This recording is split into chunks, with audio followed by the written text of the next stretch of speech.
because I want you people to keep on living life the way it should be led.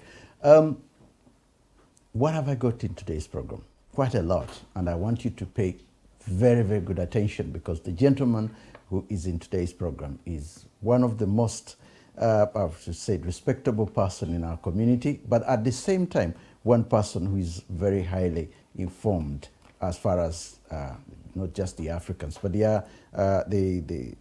as far as Africans and black people are concerned. Now, what have I got in today's program? I'll mention this at the beginning, and part of it, in fact, came from several of the things that he has written down. Now, wars, political instabilities, corruption, dictators, Africa has it all. When does this end? And what is the way forward for the African continent? Now, to be an African is beautiful and ugly at the same time. So said Mr. Muta Kilimanjaro, who is my guest in today's program. Now, some Africans have lost their languages. Some Africans have lost their culture, but Africa has all the wealth in the world, but lacks money, power in papers. Africa has head of states, but they are inept to leadership. Africa has banks, but the leaders borrow money from European banks. Africa has universities, but the leaders educate their children in Europe and American universities.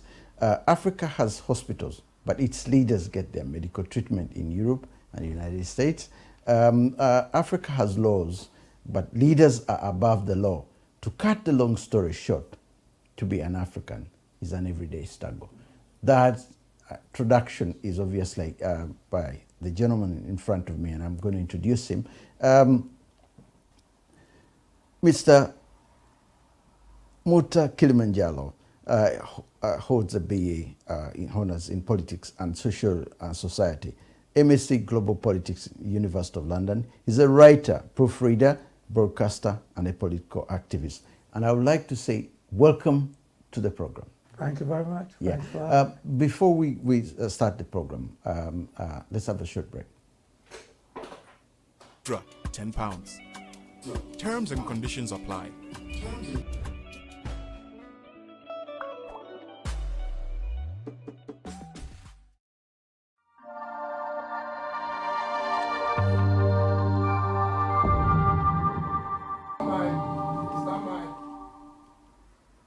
Welcome back. Mr. Muta Kilimanjaro, once again, welcome to the program. Thank you. I'm privileged because I've seen you, of course, on a number of occasions in radios and places where you have presented papers and a lot about the African continent. But first and foremost, I just want to find out the name Muta Kilimanjaro. Kilimanjaro is one of the highest mountains in Africa, in Tanzania. Where does this name come from? Well, it's a middle name. Yeah? The first name is Adrian, Yeah. which I totally rejected. Yeah. That was the name given to me by my mother. Yeah. Kilimanjaro was given to me by my dad. Okay. So I prefer Kilimanjaro. You prefer to Kilimanjaro? Adrian instead. Okay. It's one of the tallest mountains, as I said, between Kenya and Tanzania. Yeah. And legend has it that the name was actually Kilimanjaro was a Maasai warrior who went on the other side of the mountain, Yeah. or something like that. The Maasai have got that. Mountain of the Moon. Yeah, Mountain of the Moon. Shiny And, mountain. yeah. So there's a lot to do with a brave man, and I believe you probably one of the bravest men I've ever met. I think when I was given that name, they did think about it. They did think about it. And, My father preferred the name himself. Yeah. So he said, if he's got a son, he will name the son Kilimanjaro. Kilimanjaro, okay. Yeah. No, well, he probably had the history of that, and it comes very well with the greatness. Now, somebody once said that Marcus Garvey advised us to organize or else we'll suffer. This is Marcus Garvey, a long time ago. And he did give us the formula of how to organize. But then somebody said, but Brother Muta Kilimanjaro gives us the advice on what to do. Whereas Marcus Garvey said something, but he didn't tell the Africans or the whoever Africans are in the diaspora, the black people, how to organize and work out. But you have a formula in which you're telling Africans, this is what we need to do. Is anybody listening? And what is that formula? Well, indeed, Marcus Garvey talked about organizing yourself or you perish. Marcus Garvey talked about a lot of things, and in participation, Marcus Garvey didn't give us the formula of how we should organize ourselves, especially in the Western diaspora, in the Western hemisphere, so that we could achieve our greatness. Now, one thing you got to realize, you have to study your environment. Yeah. When you study the environment, then you see what the environment that you're in needs. Yeah. Then you provide those needs. So that way, you could always be one step ahead. Yeah, yeah. So when you look at things, we need shelter. Mm. We need our own supermarkets. Mm. We need a lot of things that we could do to create jobs for ourselves. Mm. Marcus Garvey did not tell us these things. Yeah. Now, if we come together, let's just take, for example, in the Western Hemisphere, for example, we have never taken census on ourselves to say how many black people live in London, for example. Yeah. And then we calculate it to say, okay, let's break it down in units. Mm. Some people are from Uganda, some people are Nigerian, some people are Ghanaians. Let's take a stock and see how many Ghanaians are in London. Yeah. How many Nigerians are in London? How many Ugandans are in London? We could hold a meeting to say, okay, one day every month we come together. Yeah, but somebody will say, money is a key in. If we really don't, we need first of all to raise the money, because whatever you're going to do, everything comes with money. How do we start that? Well, when you make people aware of who they are and the needs, so you look around and you say, we're holding a meeting, come to the meeting. Yeah, okay. So if it's impossible to gather all the black people from everywhere, even you, Jamaica, Uganda, Ghana, Nigeria, if it's impossible, don't worry about it. Okay. Organize a meeting to say, okay, I'm organizing a meeting, I'm calling a meeting for Jamaicans, for example. All Jamaicans come out. And you tell them your idea. Okay. You say, look, we're spending so much. We got 1 million of us in this country or in London. Okay. We are spending £1 million every single week with other people that does not look like us and they do not represent us. Yeah. Why don't we spend it amongst ourselves? Why don't we put £1 each every single Sunday towards building our own supermarket? By doing so, we're creating jobs Exactly. for people. We're creating employment overseas as well. Yeah, because when we import goods, we're importing goods from Africa, the Caribbean, whatever, for our own consumption. Yeah. So when we do this, then we start to strategize to say, this is what we're going to do. We're going to stop buying other people's things, other people's clothes. We got tailors. Yeah. We could make our own clothes.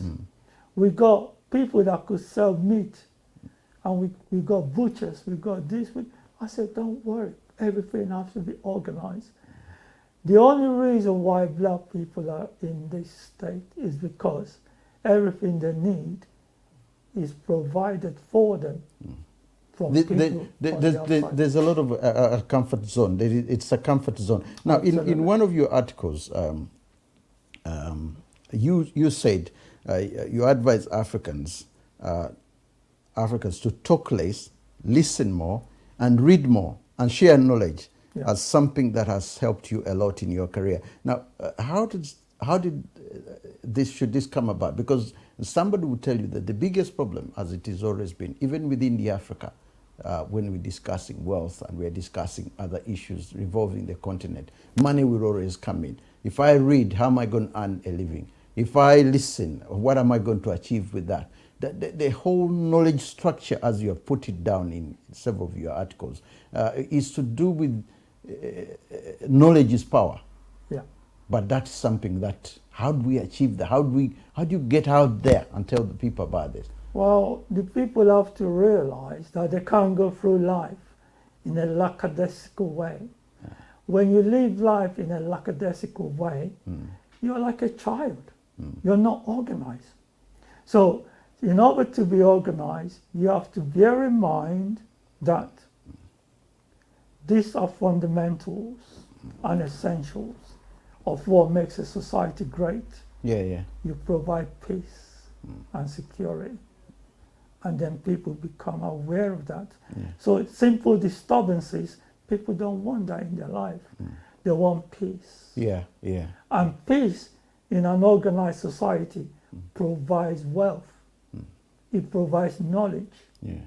I mean, you can't live in the Western Hemisphere and then you say you got peace of mind when somebody else is educating your child. When you go to somebody else's supermarket. When if you're looking for a job, you have to fill in application forms to be accepted.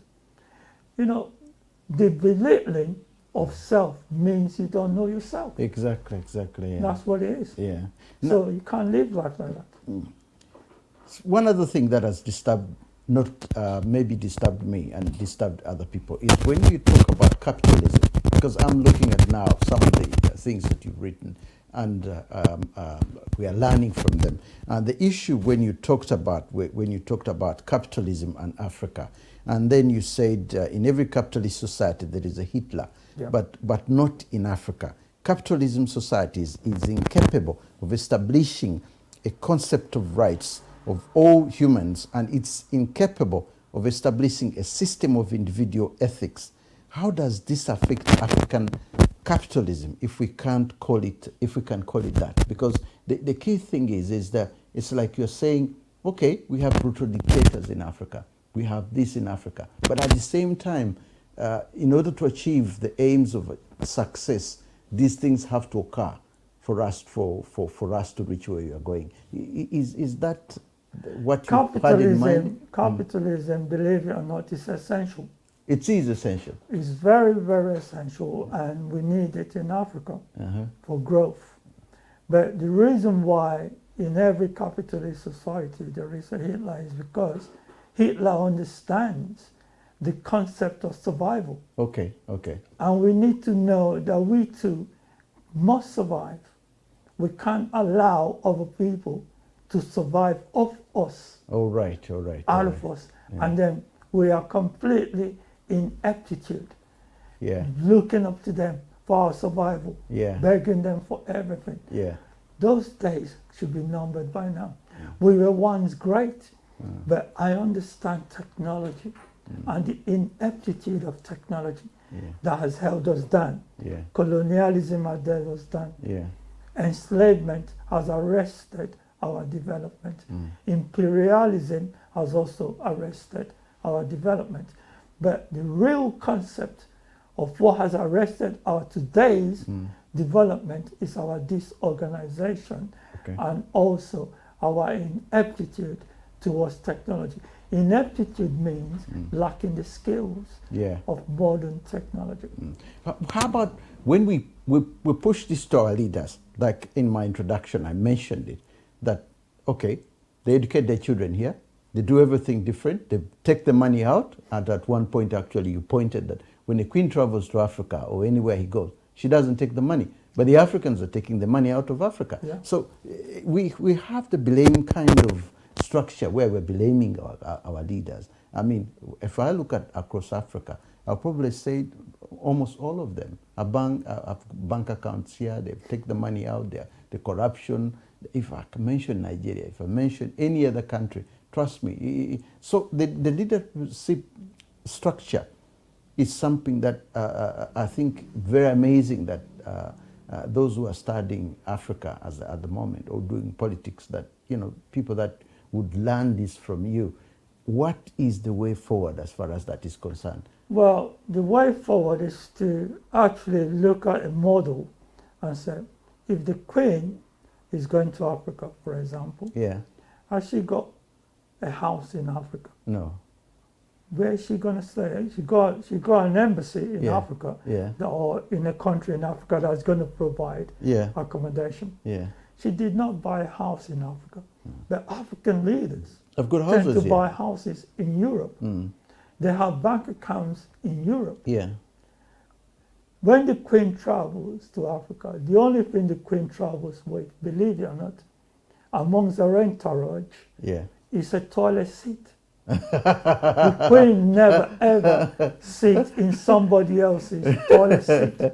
She travels with her own toilet seat. Okay. So okay. when amongst the entourage, Yeah. when they get there, they change the toilet seat Yeah. that the Queen is going to use and install a toilet seat Mm. for the Queen. Yeah. But when the head of states of Africa is traveling, Yeah. amongst the entourage Mm. is someone carrying a briefcase full of money, suitcase, luggage full of money. Yeah. Yeah. Yeah. Nigeria is a typical example. Yeah. Yeah. We Yeah. saw how much Umaru Diko stole. Of course. Of We course. saw how much Nigerian head of states, the one that died, you know. Yeah. Not Abacha, was it? No. Not Abacha is a thief as well. Yeah. Yeah. Yeah. Yeah. And his wife. We Yeah. saw the luggages. Yeah. Yeah. It's all right for them to travel with Louis Vuitton, Yeah. but inside that Louis Vuitton Yeah. is the loot, Yeah. the money they're taking and bringing into Europe. All right, they bring the money to Europe. The money sits in the bank account. Yeah. Yeah. The bank lends the money to the people, Yeah. Yeah. not to us Africans, Yeah. Yeah. but lends it to people that got ideas. Yeah. Yeah. And then we run to their supermarket and buy. Yeah. We run to whatever they invent with our own money, not realizing that we have been played. Yeah, I understand that, but the key question everybody would probably try, and this is something that our scholars and others people have tried so much to do, is how do we get the fact that we tell the leaders, or we tell those future leaders tomorrow that, listen, this is what you need to do. You don't need to take this money with you, or you don't need to do it, because this is helping in the development of a country. You think it's still education, which is a major issue here, to get those on the ground, because the future leader is on the ground. They are on the ground. How are we going to educate them to such an extent that this is our money, this is helping everybody? Well, if you steal it, then you are stealing the futures of everybody. Absolutely. Well, rightly said, the first thing to do is to understand that most of our leaders have been miseducated. A lot of them studied over here and they like it. Yeah. So basically, they think to gain wealth, either I become a military officer back home. Okay. Back in those days, you got to remember, we also spoiled Africa development. Yeah. We have to decrease it Yeah. by military coup that was overthrowing government. So basically, one way to become rich back in the days in Africa Yeah. was to become a military person. Okay. You seize power and you gain control of the wealth of the nation. Yeah, okay. And they take that wealth and bring it into Europe. That's the only way forward. That's the only way they look at it. That's underdeveloping Africa. Yeah, of course. We are our own perpetrators by doing that. So in order for us to gain that consciousness that we've arrested our own development and the development of the other generations to come, is to stop borrowing money. Okay, that's a key element. How about this issue of when we discuss education as a major issue, and you've discussed this so many times. There are so many highly educated Africans here in their diaspora. If we go to Ghana, if we go to Uganda, you've people who are holding PhD holders. Some of them are now lecturers in universities here and holding very lucrative jobs. And Nigeria recently, somebody was telling me they needed specialists to go in Nigeria and do something. And then the British and the company that was sent in to go and advise, 6 or 7 of the expatriates who went were actually from Nigeria, you know, who should actually be working in Nigeria. They went in as expatriates to help in Nigeria. So we are looking at a highly educated African skilled labor. But this skilled labor, what kind of advice now this can happen so that this skilled labor, we don't lose it so that to Europe or to the Western countries? Well, back in the days, the Africans would talk about juju and voodoo and all this sort of things. But one thing you got to realize, the white man's got a greater juju than the African man. And Really? money, Really? money is the white man's juju. Okay. So the white man knows that you've got the brains and he needs it. Yeah. He's not ashamed to come to you Yeah. and say, I'll give you some money. I'll pay you 50,000, 100,000. Yeah. Come and work for me. Yeah. We need Yeah. your expertise. Yeah. Back in your country or in Africa, the African leaders or head of state is not saying to the African, I'll take care of you. Yeah. I need your expertise. I need your brains. Yeah. I'll pay you. In fact, it's undermining the person that's got the intellect. Okay. Okay. But the white man doesn't see it like that. Yeah. He Yeah. sees the person with the intellect as valuable. Yeah, of course, and of he course, brings yeah. him over. It's magic, it's money, it works. Yeah. The African thinking, I need to put food on the table. Yeah. I need to feed my family. Yeah. This man is providing solutions. Yeah. Exactly. Yeah. The money exactly. is there. Yeah. I'm going to Europe. Now, I think the lesson is coming up because I think Ghana now and South Africa and Namibia, the PhD holders have got special visas if they want to. If you, for example, Ghana is trying to introduce it, but it hasn't been introduced yet. But it's being discussed, I think, in Parliament. And South Africa has already got it, whereby if you really, and Kenya thinking about doing it, if you have a PhD and you want to work in Kenya, want to work in South Africa, the chances are you're going to be given more money. If you want to do research or something like that, they will give it to you. Then you go and, because America's been doing this for the last, I should say, 40 years. One of the best car designers in America is a Nigerian. Yeah. And he's well paid. Yeah. So again, we're looking at either not just education, but money as well. Money can be put aside as well to hold on to the skilled labor. Money is very important because if you don't pay them, other people would. Oh, yeah, obviously, definitely. It's like the footballers. When people scout, they go to Africa sometimes and look at them and say, wow, how much are you getting paid? And he says, I get £30,000 or I get 20,000 or whatever every year. Yeah, yeah. Because he said, oh, yeah. we give you 3 million. We're going to give you this, we give you 20 million on your house. Yeah, yeah. I mean, I understand what Quisling means, traitor. Yeah. But someone's thinking, if I play football, I'm not going to reach 40. And my career is over. Exactly. I might as well go there and get the money. The key thing is, again, it's to try and persuade them to take them to the money back to Africa. Because I think Mana, his name is Mana, he plays for Liverpool. He's built a mosque, he's built a hospital, he's got quite a number of things that he's done over there. Even Drogba has done quite a lot. Maybe it's a question of persuasion. Persuasion for them to go back. It's something called, I don't give because I have it. I give because I know what it's like not to have. Yeah. So when you remember what it felt like not having, then you think, I think I better help. Yeah. And helping doesn't mean you give people money. It could also mean you could train people. Yeah. You could sponsor people. You could educate people. Yeah. That's giving back. Yeah. Giving back to society helps to build up the society. Okay. Now, something else is worrying me as well.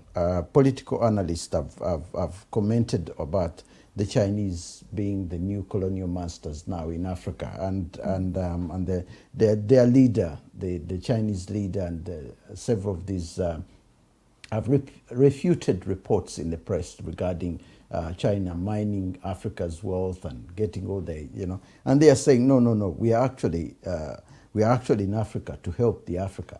We are actually in Africa to trade with Africa.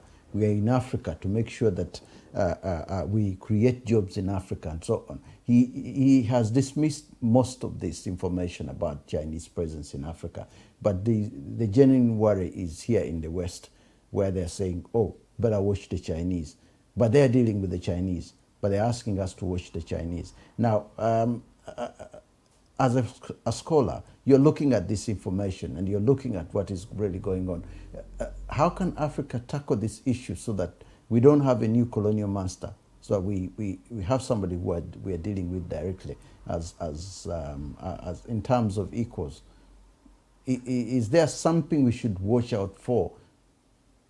When it comes to the case of the Chinese, you have to ask yourself, how much is America owing the Chinese?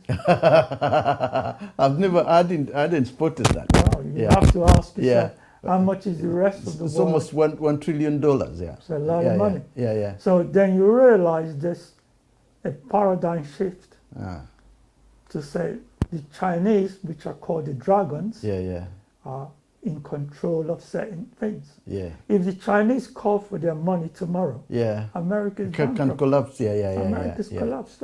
Yeah. So what we got to realize, the Chinese have mastered technology. Yeah. Technology is the key. The G5, G5. Technology is everything in this modern world, and the Chinese have it. Yeah. And the Chinese could produce it cheaply and effective. So what the Americans have done, they've also shot themselves in the foot. Yeah. Because they borrowed money from China. Yeah. The Chinese said, we don't mind, we lend you money, we got the money. Yeah. Now the Americans have to provide jobs for their people and pay them wages, which they cannot do. They can't do. That's what. So they go to China and produce what they want. Yeah. The Chinese are laughing all the way. Yeah, but half of the jobs are going back anyway. Donald Trump did most of the hard work. Well, let it go back. We Yeah. don't mind. Yeah. But the Chinese, one day say, well, pay us our money. Okay, I'm more worried about their presence in Africa. Right, Because we don't want. There are 1 billion people, over 1 billion people. We don't want Africa. the majority, nearly half of them living in Africa tomorrow. Absolutely. Yeah. We live in a global village. Yeah, we do. People are free to Yeah. travel where they want to travel. Yeah. And it's up to the Africans that gave work permit to allow these people to come in. They do. We So could if have you want something to similar. stop that, you would cause what I call fissiparus, which is division. Yeah. So basically, in order not to cause any fissiparus Yeah. and to be seen as humane and modern, you allow them to come in where you're completely ineptitude towards like technology, the digging of the gold. If you cannot mine the gold, if you're using shovel to mine the gold, or you can't even detect the gold, and they could come in with a gold detector and say, oh, there's gold here, there's oil here. Yeah. You utilize them. Yeah. But as long as they pay their taxes to the government and create jobs, then you also got to watch out who they're bringing in.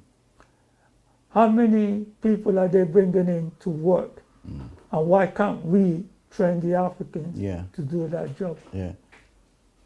That's But how we could follow a similar pattern like the Americans, because then when it comes to borrowing money, most of Africa has borrowed money from the Chinese as well, and that could lead to the collapse of so many African economies. Well, the African economy collapsed a long time ago.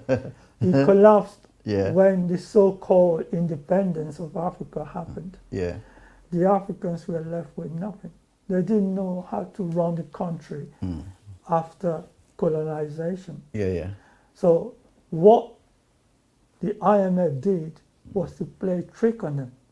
On the Africans, on the Africans. They told the Africans, well, the new teachers got to be paid. Yeah.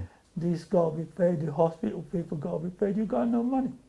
And you can't print it because you don't have a printing thing to print it. Yeah. We will lend you money.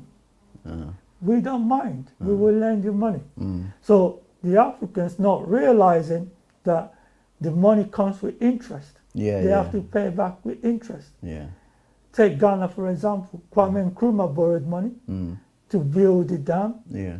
Until today, They're that still money, paying- they're still paying the interest on that the loan. dam, bro, the How dam. can we progress when we still paying on the money borrowed by our leaders, our past leaders? They already put us in debt. Yeah. They put the future generations Yeah, in debt. debt. Yeah. And the suffering continues. The only way is to reset the precept, cancel everything. Yeah. And that will never happen. Yeah, because there that's- is something called greed. Yeah, there's a lot of money even to be cancelled. The economies would collapse as well. Now, the late Walter Rodin wrote a book called "How Europe Underdeveloped Africa." Very good book. Yeah, it's a very good book, and I've read it. Now, the book is now a voice of those requesting reparations. Reparations, Yeah. You've talked about this before, and I need your opinion on it, in the sense that, okay, Europe underdeveloped Africa, but now someone underdeveloping Africa is an African. Yeah. It's not really Europe, it's an African who is underdeveloping Africa. And the key thing here is that we are looking at reparations. Reparations. Yeah. Yeah. And now reparations will mean money going back to Africa. Now, if money goes back to Africa, the problem is the hyenas are still in Africa. The presidents, they're still in Africa. So even if that money is given back to us, it will come back to these banks at this end. So we're into a kind of a catch-22 situation. Wow. How do we get out of that? Well, the first fundamental thing that we need to understand is to know that reparation is not about money. Oh, it's not about money, yeah? No. Reparation is about repairing the damaged self. Okay. The way of thinking. The way that we think, we are not repaired. We are damaged. Yeah. So money is not even part of reparation. Okay. We need to repair ourselves. When you repair yourself, you know yourself. You do better for yourself and for your community and for your nation. But when you give a person that is not repaired, you give him reparation in terms of money. Yeah. You buy a BMW convertible. If you're driving around, it's a Western money. It's a Western knowledge. That's money. Reparation and for free, means knowledge, awareness, repairing of oneself, getting back the lost legacies that was missing. Because you got to remember, our development was arrested. We need to repair ourselves and get back to our glorious self. So in terms of reparations, a lot of people might think, oh, I want reparations because I want money. No, you want reparations because you need to fix your damaged self before money even comes into it. Yeah, but the question of that is that when the slave trade ended years ago, over 400 years ago, the white slave owners were given money to rebuild again, to rebuild because of obviously the slaves were like property, they were like property because it's like, okay, we are giving you money because you are losing your property or something like that. Now, Africans were never given anything because by then they were never regarded as anything anyway. So they are looking at it from those terms. When they were taking money out of Africa, or the gold, whatever they were taking out of Africa, they didn't put anything back.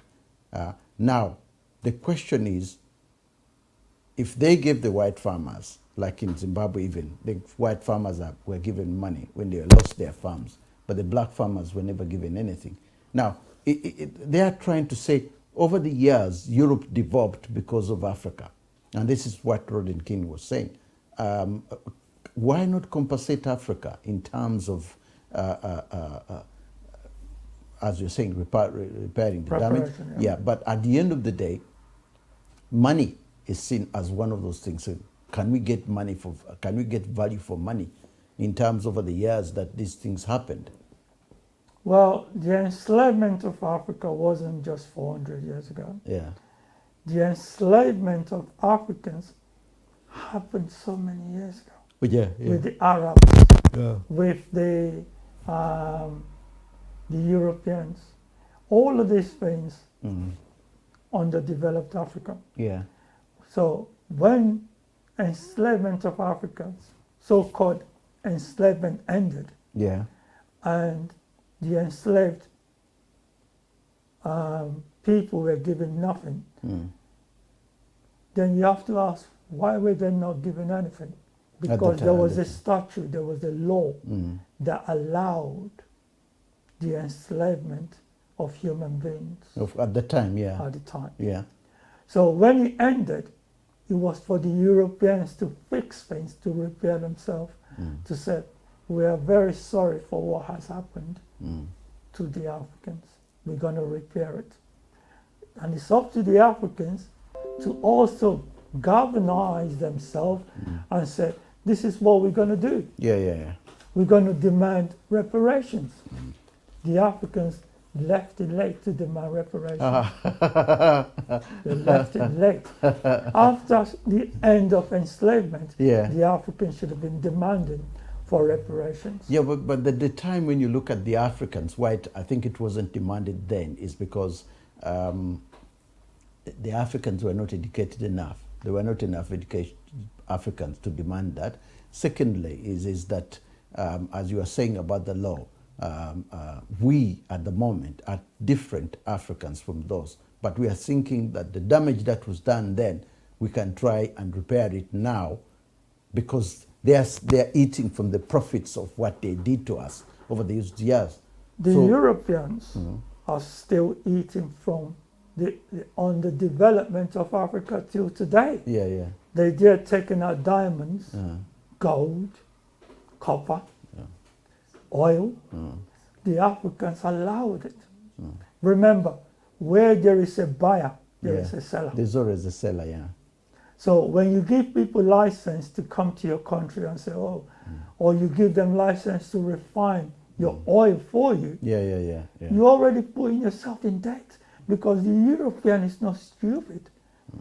Say, okay, we take your crude oil. Yeah. Since you got no refinery, Yeah. we refine it for you.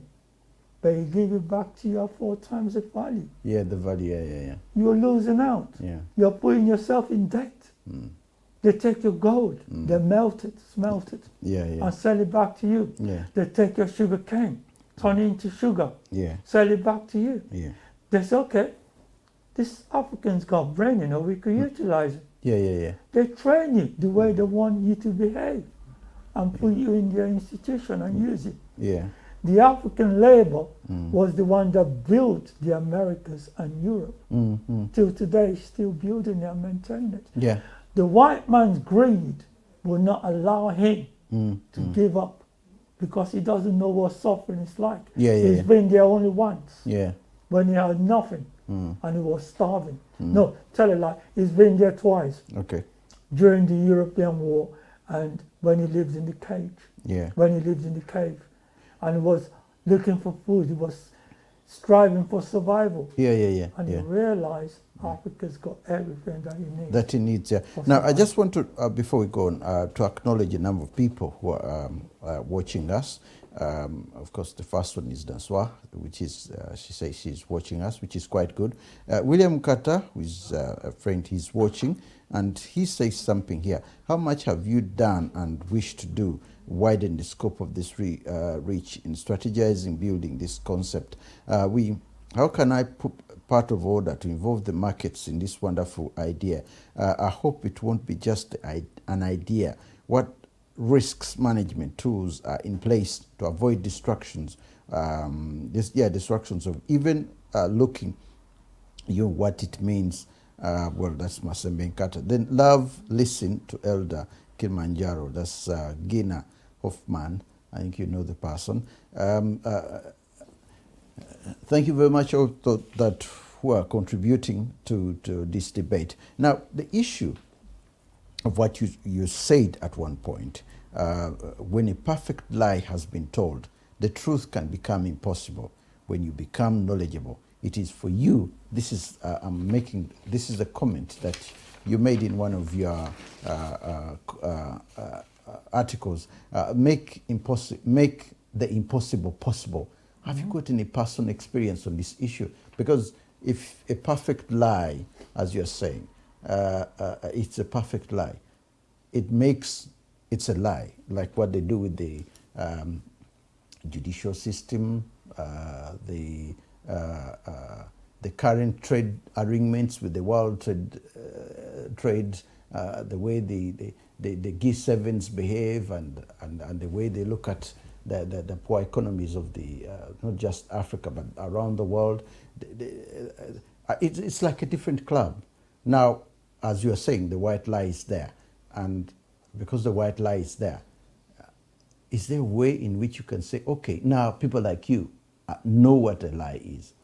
Now, it's a question of how does the rest of us undergo, you are trying to educate us to make sure that this lie, we all open our eyes on this lie and make sure that we don't fall prey to it. But the question is, how do we do that? Because when you said it looks impossible, have you got any personal experience in this issue? Oh, definitely. I mean, it's an everyday occurrence. You could see that every day. You could see it every time. Look, when a perfect lie is being told, it's very impossible to make it possible. Very difficult. Why do we celebrate Easter? Yeah.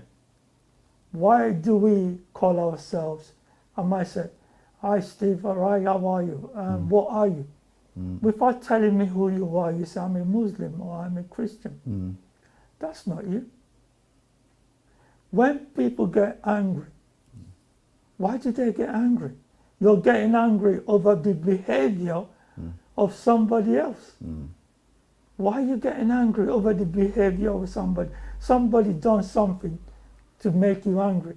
Why are you carrying that on yourself instead of the person carrying it? Or the anger, the anger. Why are you carrying the anger instead of letting the person that perpetrated carry it? All of these things, the falsification. You got to remember, when the Europeans came, they thought to themselves, I've got the moral duty to introduce God to the Africans. Wish that, Steve, because but we know who God is. We've always called a God. We call God with different names. Ghanaians would say, I forgot Erachi or Rachel, or something like that. The Igbos would say Chi, or the Yorubas would say Olua, or different names. And they come to say, they come to introduce God to us. And we're going to give you an image of the Son of God. We swallow it. That's a perfect lie. They introduce the concept of God and the Son of God to us. There are Christians watching and they're saying... A lot of Christians will criticize me. They will not like what I say. They will say, this guy's crazy, he's mad. Because a perfect lie has been told. A lot of Christians don't know anything about my heart. What about the Muslims? No, it's something similar as well. Forget the Muslims, because these ones are crazy. I mean, if you're a black person and you say to me, I'm going to go for Muhammad. Muhammad went with a 13-year-old girl. What are you doing that for? What moral is that? Think about it. Anyway, let's just break this down. I know a lot of Christians wouldn't like this, because the truth sometimes is a very bitter pill. And a lot of them would not like to hear it. A lot of them do not know anything about my heart and the principles of my heart. They don't even know where the 10 Commandments come from. If you speak to a Muslim or a Christian and say, could you tell me where the concept of the 10 Commandments come from? They wouldn't have a clue. Our ancient forefathers in Egypt already wrote down the laws, the 42 principles of Mahat, from which the Europeans came and saw and borrowed 10 out of it and said, these are your 10 commandments. When you look at the principles of Mahat, M-A-A-T, it tells you everything. Thou shalt not commit adultery, thou shalt not steal. This was written way back before the Europeans came with their 10 commandments.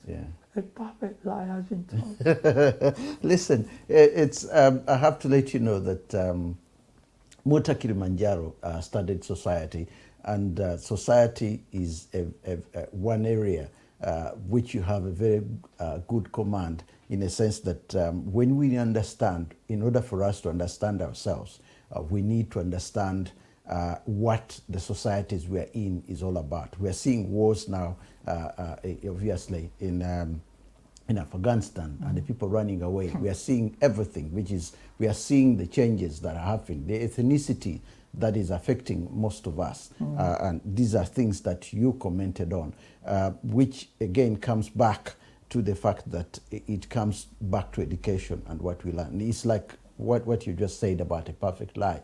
But these are issues which, again, comes back that someone has to educate us on these issues as Africans.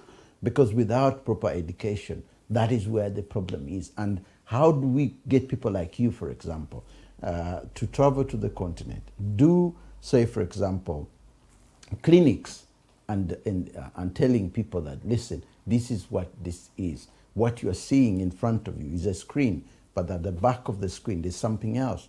You know, these are things we're looking at. And without getting people like you in the diaspora here to go and get this message across, it becomes extremely difficult even for the next generation to, because we'll be living in the same kind of situation all along.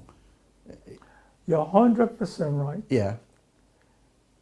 Africa and Africans, even though we're developing, not developed or rising, we're still being permafrost. Of course, yeah. And the reason why we're in permafrost is because the person that's educating us are not Africating us. Yeah. Africating means telling us about who we are, exactly, about how great we are, about saying to us, the grass is greener when you water it. Not going overseas because they've watered it or we water it for them, so it's greener and you want to go there. Yeah. Don't run to it. It's hard. It's an open prison. Yeah. Water the grass where you are and make it greener. It could be a beautiful place. Of course. The only thing that Africa lacks, Africa doesn't lack anything. Africa lacks peace. Africa is in ineptitude of technology. These two things, when you create these two things, Africa will rise. Now, I'm going to give you an example. Ask yourself, if you go to the supermarket, you could go there in the morning, you could go there in the evening. Yeah. And the supermarket is open and you could buy things. Yeah. You've created morning employment. You've created evening employment. Yeah. But to be able to do this, you've also created peace, which is the work that the government of Africa need to do. We need to have peace, we need to have stability, we need to have an environment that shapes us. So that means you could go to work in the morning and say, well, in the evening when I'm coming back, I will drop by in the supermarket and buy things. You created an evening job, an employment.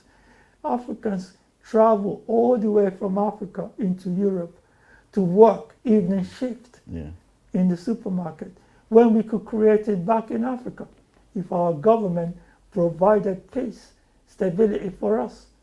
It could be done.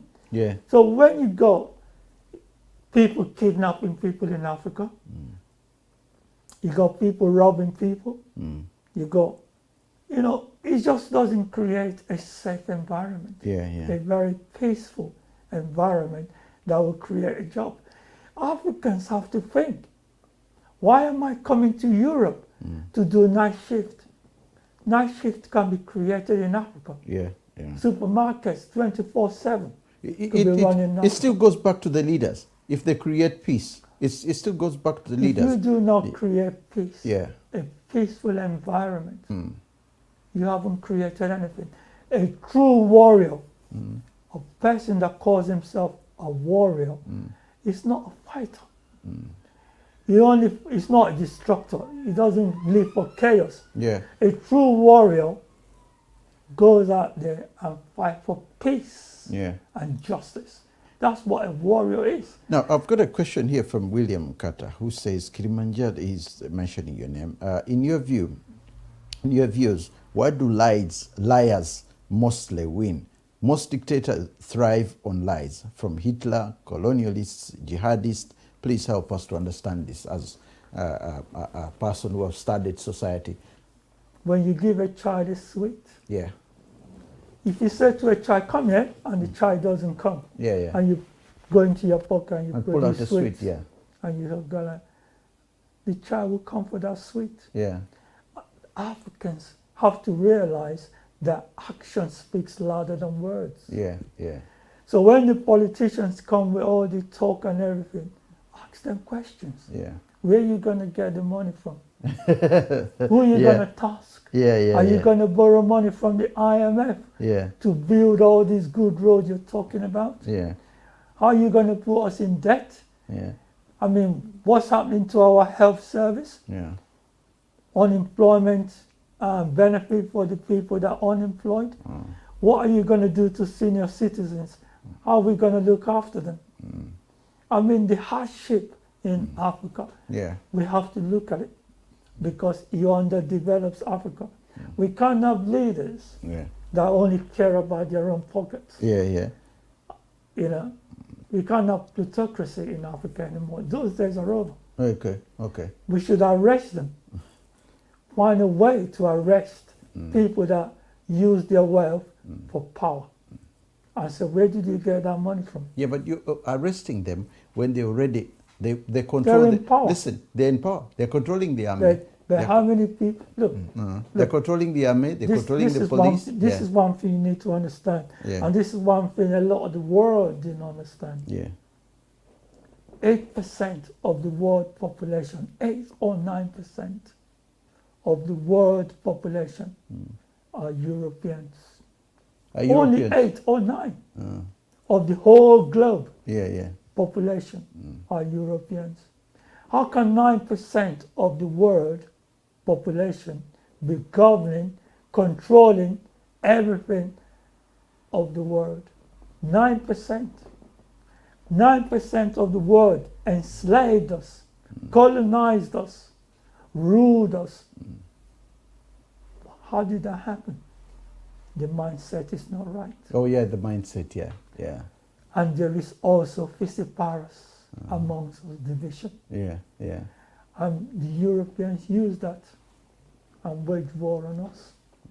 They're divided already. Yeah, yeah, yeah, I yeah. could control them. Yeah, yeah, I yeah. could give this one arms, Yeah, and then give that give the one. other one, They yeah. fight each other. Yeah. I supply them arms.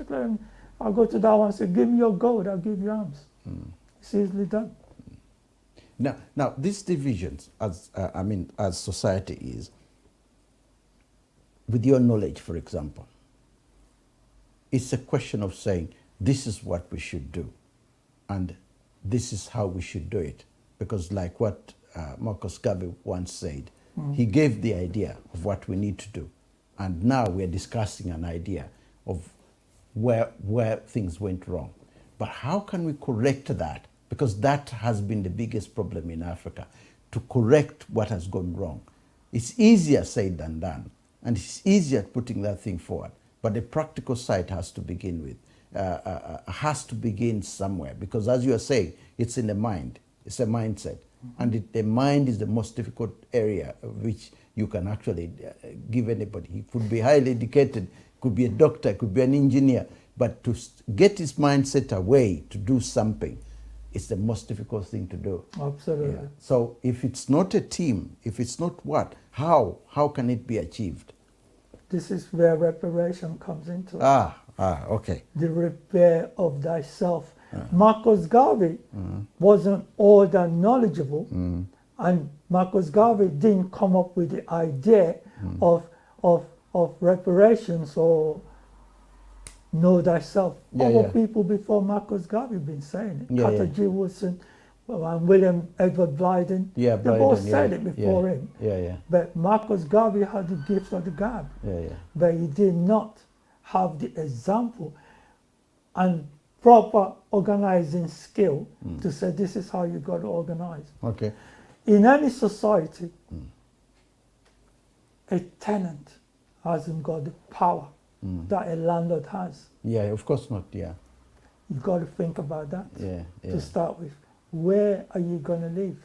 Have you got any land? Yeah. You think about it. So land is a big problem. The Europeans were not stupid. Yeah. It's not like they want to live in Africa or control Africa.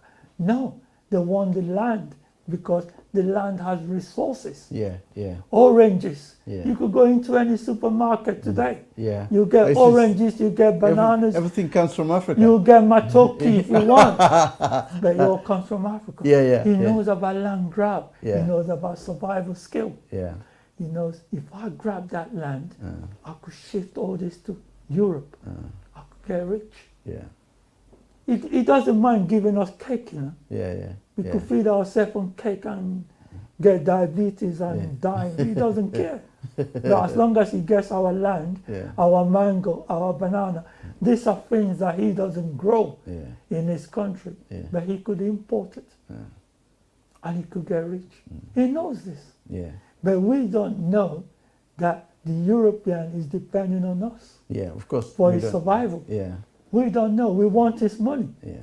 Because his money, like I told you, is his magic. And it's his juju. Yeah. So when we say, oh, we Africans, we got juju, we don't have no juju because we haven't got the European money. Yeah. When you got the European money in trillions and billions, Yeah. and you could capture it, then you've got magic, you've got juju. But the thing is. Can I stop with Yeah. that? Yeah. Yeah. I have traveled throughout Africa Yeah. and Europe, Yeah. and what I saw when I was younger in France, Charles de Gaulle Airport, Just to go. Yeah. it made me cry. Yeah. You know why? Yeah. I'll tell you why I cried. All my traveling, I've been to Uganda, Mbarara. Okay. Yeah. Yeah. I've been there, I stopped in Kampala, went to Mbarara. Yeah. Look, in every single African country, you will never see the white man cleaning the street or the airport. Yeah. When I was young, I think it was in 1982 or 81, 1981, we went on a school trip to France. And the black man was waving at me, saying hello, and he's sweeping the airport and cleaning. And I'm saying, I've never seen this in all my travel. Now, we talk about white supremacy. The white man doesn't mind giving us a job to clean his airport. Yeah. Yeah. Because when the tourists come, they'll see what we do. Yeah. Yeah. We are cleaners for him. But he will never do that In Africa. in Africa. And we've never come here and said we're advertising for white man to come and clean our airport. We need to do that. Yeah. Yeah. We need to do it. Seriously. I don't mind. People might say, oh, give the job to an African. No, no, no, no. Employ the white man to come to Africa and do cleaning job. That's his job, to clean the airport. And let's see how many white men will take that opportunity. The possibility, you never know. You never know if it happens. I'm willing it. I'm willing it. Yeah. I hope it How about the issue of transferring? What they're doing in Zimbabwe right now? When Robert Mugabe was in power, nearly half, I should say, over 1,000 farms were existing in Zimbabwe. Now, and under the Lancaster Gate Agreement, which I read, black people took nearly half of the farms, and then, of course, the whites remained. But within a couple of nearly 10 years of Mugabe's rule, all the black farms had started collapsing and going down because of poor management. Then they started looking at the farms that were successful. So they took over the farms again. And then now, in a program I did a couple of months ago with the Zimbabwean friends of mine, those with ZANU, the ruling party, they're giving white people back their farms, and at the same time, they're paying them money. They're paying them money to go back on those farms, for the loss of what they had, so that the farms Zimbabwe could go up again. Now, When I was talking to one of the Zimbabweans who was telling me that the strategy is such that, of course, the economy was damaged by Mugabe, but at the same time we're saying, okay, if we give those people with the knowledge to come back and try and bring back the farms the way they were. Now, if Africa can employ Europeans in Africa to run management in areas as they are, which state economies, I said, look, let's have white people running not just the farms, but running certain industries or running this and that. And, you know, maybe if that happens, we will probably keep part of our economies running, because it's happening in South Africa now. They were in a hurry, but they realized what Mugabe had done in Zimbabwe. Now they're not in a hurry to get these white people out of the way, because they know what might happen. What do you think about that?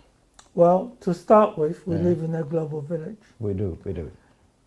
The white man says, we don't really know what we're against. You know? A lot of us are so naive. Yeah. The white man is very clever. Yeah. He ain't coming to Africa to say, I'm going to help the Africans. Yeah. He comes to Africa because he's already got a market Yeah. for what he needs Yeah. and how he's going to sell his things. Yeah. So the white farmers coming back to Zimbabwe to farm the land means they've got a market in Europe already, where they're going to sell the produce. If they produce anything in Africa, they say this is for Africans or Zimbabweans, and this is the one we're going to export to Tesco's, to Sainsbury's, and all the supermarkets in Europe. Yeah. Also, another fundamental thing that we don't seem to understand is storage. Yeah, storage. We need to have storage. Where do we store our food? Food storage in this country, they have it. They could say, okay, we got food storage. So when the people in Zimbabwe, the farmers produce wine or whatever, they produce it. We also buy it. We live here. We buy it. We don't even think, because, like I said, the mindset is not correct. Yeah. We go there, we buy it. Do you know what that means? It means hard cash. Of course, yeah. The farmers in Zimbabwe will live good. They got a big house, they get hard cash coming in. So they'll ring Tesco, they say, you know that pallet of banana that I sent you? Yeah. Have you sold it? They say, yeah, we send you a check for it. Yeah. The money's in the bank.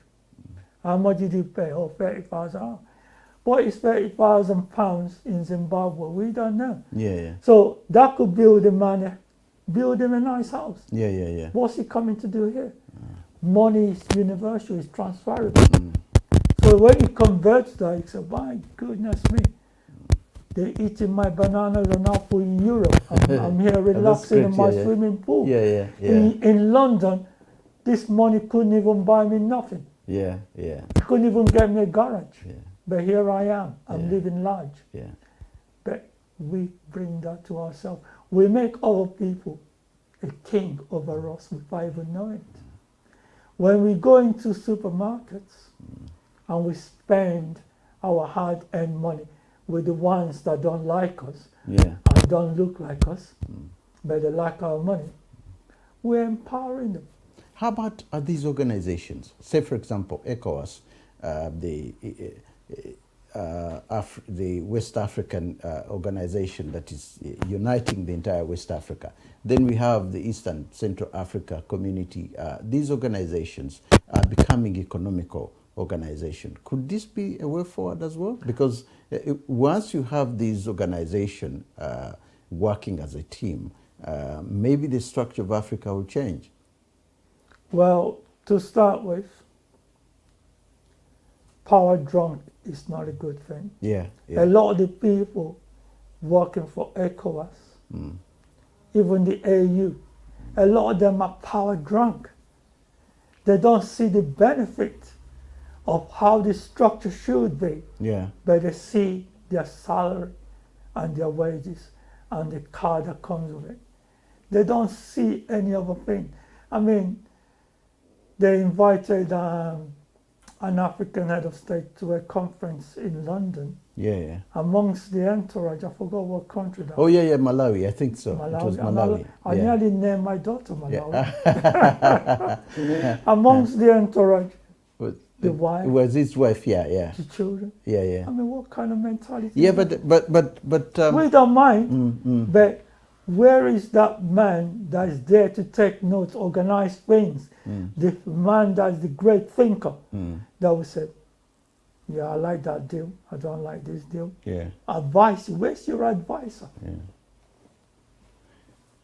We underdevelop ourselves. Yeah, we do, but it all comes back to the mind, Mr. Stephen, and you We as get money, uh, hard cash. We don't put proper things in place. We buy weapons.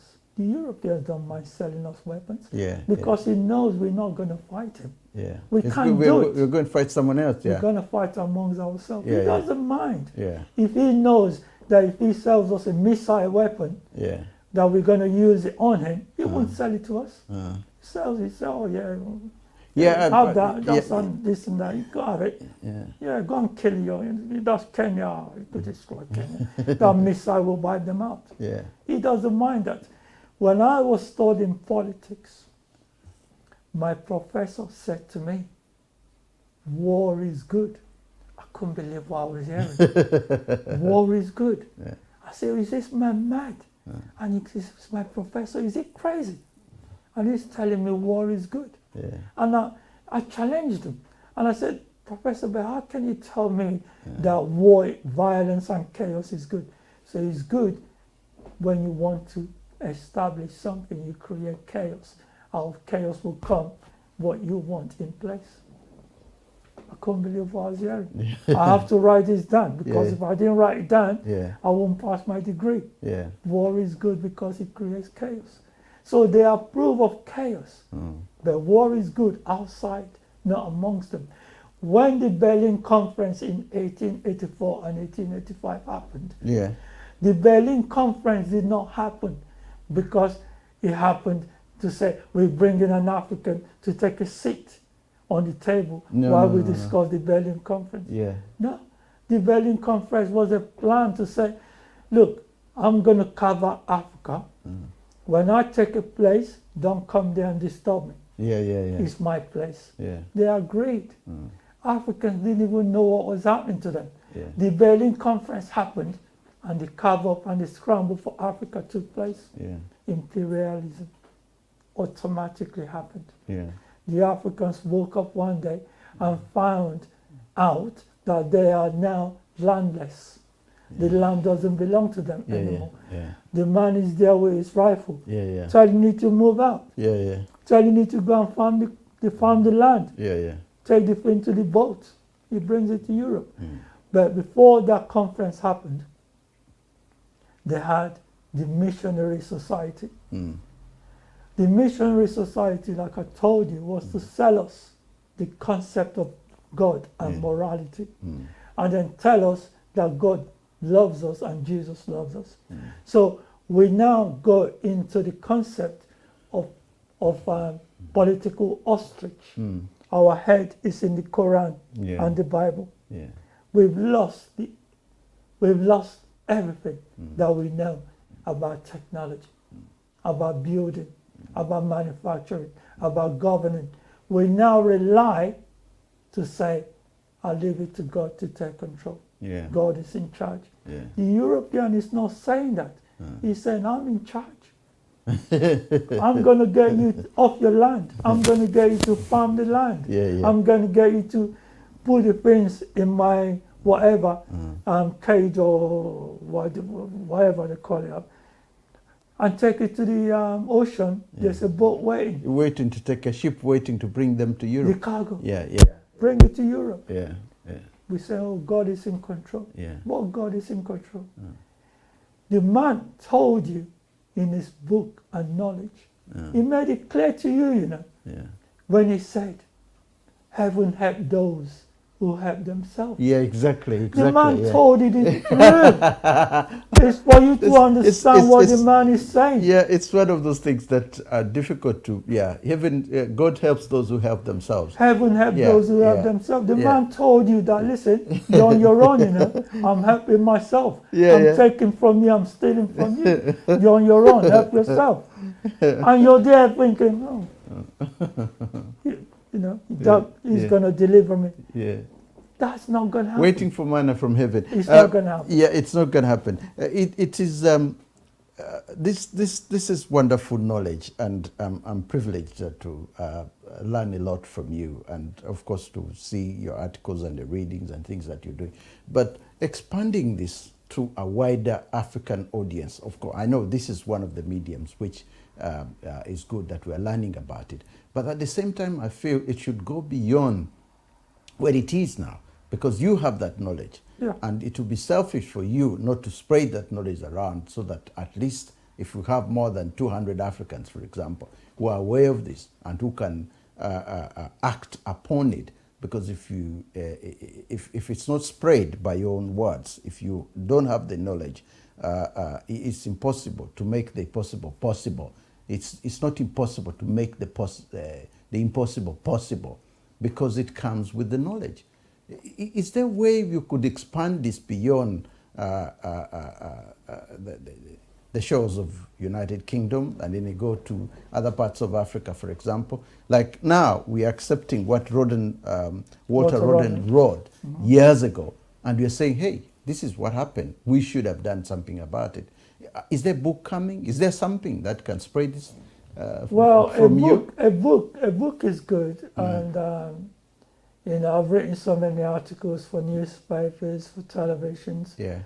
As you well know, been on the radio as well. Yeah. A book is coming, but the person that's bringing out the book is talking about putting the book out electronically. Okay. Okay. I like hard copy. I like people to talk with it and you know, read. Yeah. to read it. Yeah. So I want that to happen. It's going to happen. Yeah. I've given some look. When I was studying master's degree, doing master's global politics, I used to give seminar at SOAS. Yeah. And the reason why School of Oriental and African Studies. Yeah. the reason why this was possible is because my professor would say to me, "Oh, could you please come with me? I'm holding a seminar, but I would like you to speak for 5 minutes." Yeah. Most of the things that I have said on the seminar or in the seminar, he writes it down. And when you read his book, they're there. I could see my word there. I could say, that's me saying those things. Yeah. My professor is called James Brown, you know. Yeah. His name is James Brown. James Brown. Yeah. He's a professor. He's not related to the great James Brown, the musician. No. And I could see all the things that I was saying at the seminar. I could see it in his book. So it's one other thing in which knowledge is not transferred. I mean, he's learning something from you and is making use of it.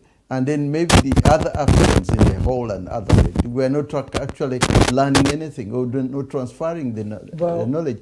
Well, I would be lying because the reality is Africans are great teachers. Okay.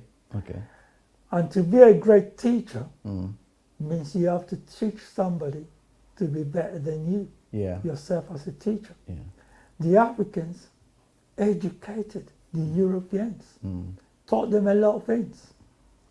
I mean, people that didn't even know about hygiene and all this, and how to season food, the Africans taught them. Yeah. When you look at the Moors that colonized Spain and Portugal, these were African Moors for 700 years, helping the Europeans to develop. They were teachers, but they were also Quizlers. In other words, they were traitors to the African race because they did not help the Africans to develop as they helped Europeans to develop. But the Europeans were good students. They learned well. Yeah. And when they learned, and they thought, I like this, They kicked out the Moors.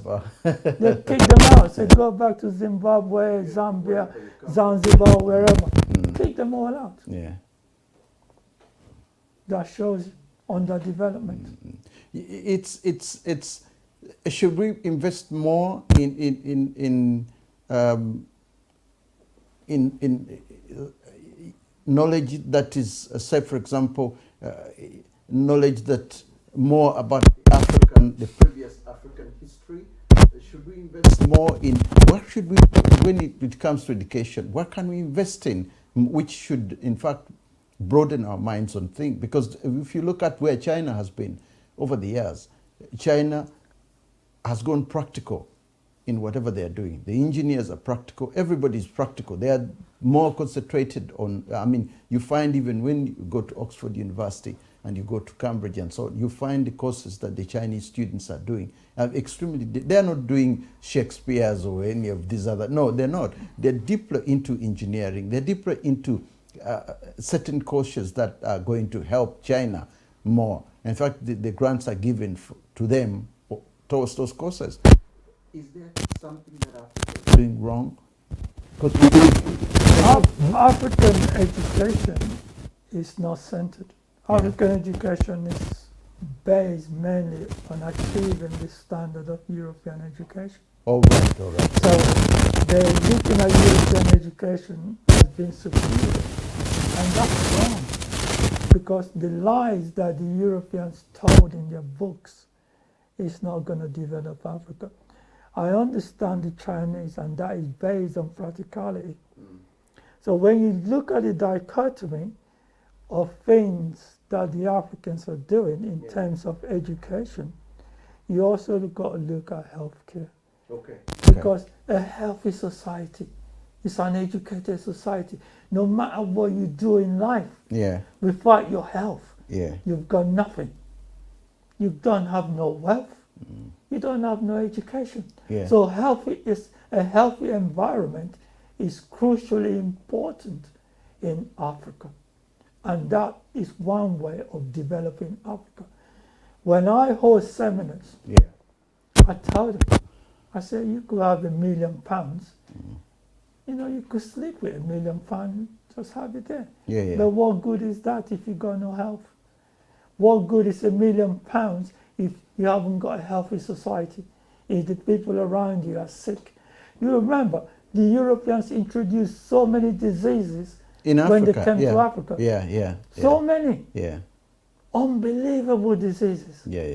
But they got away with it. But we don't seem to realize that these people are diseases carriers. This pandemic we're seeing now, this is not the first pandemic. It's happened before. Of course, the flu, pandemic, Spanish flu. So the diseases that the Europeans took to the Americas killed off the Indians. So, you know, don't get me wrong, I brush my teeth with their poisonous toothpaste. And that's because I haven't got any choice of using chewing stick. We abandoned all that. We did not even say, let's modernize it. So that when we go to the supermarkets, there's chewing stick. I was reading about an Englishman who had traveled to Uganda years ago at the Kabaka's palace in Uganda. Kabaka Palace, and he found that the nurses, they were not nurses anyway, the people at the palace, they were delivering a baby and that by cesarean section, and they've never done it in Europe. This, you are talking about 18-something, and they've never done it. They have never done it in Europe. So when one of them brought it down, and he says, look, it's amazing that they delivered the child at this kind of section, and he brought the knowledge here. Easily done. The entire thing was expanded, and the way they are doing it now here all came about because of the knowledge that this man had learned from there. And imagine, even up to today, we probably can't do it properly in our hospitals in Uganda, but these people perfected it, and now it's being done all over the world, but they claim it came from here. But the history books will tell you that it was the first time they had seen it. operations which are being done when somebody are actually seeing the legs and the arms and all these things were there a long time ago. Now, we're coming towards the end of the program, and I'm But looking before we Yeah, come to the yeah, end, yeah. one of our greatest physicians, Imhotep. In what? Imhotep Yeah, was yeah. a great physician, Yeah, the father of medicine. yeah, He's an African. yeah, yeah. They learned from us. Africans have always been good teachers. Yeah, yeah, We were building their castles. yeah, Look at the White House. yeah. Look at Benjamin Banneker. Yeah. Look at all the things that we Yeah. invented. But they'll tell you that the builders of the pyramids in Egypt were really not Africans there. Well, they Yeah. could say what they like. But we've also got proof Yeah, yeah, that the reason why we say we want the real McCoy yeah, is because of McCoy himself, yeah, the man that discovered the things that made the wheel yeah, to wheel the ship Yeah, and make yeah. it go forward. yeah, Without that oil, there'll be no ship on the sea. yeah. Now, you have inspired so many people here in UK with your wisdom and approach, and so many issues that you've talked about Africa and the UK. Certain things that are really unique in a way. Now, how do you want to be remembered? How do you want to be remembered? Well, I want people Well, to this is know that there was a voice Yeah. whispering at them. Some people might take it, some Some might people not. might not. Yeah, yeah. But there's always a voice that's saying, organize yourself, If you don't organize yourself, you're going to perish. That's Marcus Garvey. But then, My voice would be, remember, a tenant has no power. The landlord's got all the the power. landlord has got Even all at the power. £1, if you put all the black people together in London, Yeah. £1 a week Yeah. could buy you a house every single week. It's not for you to live in, Yeah, yeah. but for the generations to come. Yeah, yeah. So that they cannot say, oh, this generation before us didn't do anything for us. Yeah. We did. Yeah. If we could organize ourselves. £1 each every single week could buy us one whole street. Every single week we keep buying houses. The Indians have done that, but it's the Africans. It's a different ball game, and Have you seen an Indian going into an African shop to buy food? To say, I'm going to go to the African shop and buy my food and cook it? No. We got short legs. And our short leg means we don't even want to travel. Yeah. We like the convenient, the easy life. To say, I'm just going to go down the road and pick this up. Mr. Muta Kilimanjaro, I'm privileged and proud that I've had this conversation with you, and I hope our viewers have enjoyed the knowledge that you've provided, and that I hope you come back again in future and tell us more about where we should go. And I'm looking forward to that book, if it comes out, and I know the rest of Africa will really be interested in knowing the way forward. I hope the book sells and people read it like Chino Achebe. Okay. Thank you very much for viewing us, and I do hope that we'll be together again next week for another edition of Africa Speaks. Thank you, and may God bless you all.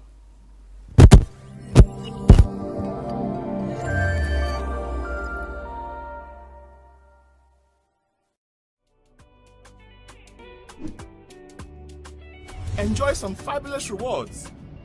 Get a cool £10 reward when you receive £100 or more from the UK. Tell your friends and family in the UK to send money to your mobile money wallet or bank account using Express Pay and get an extra £10. Terms and conditions apply.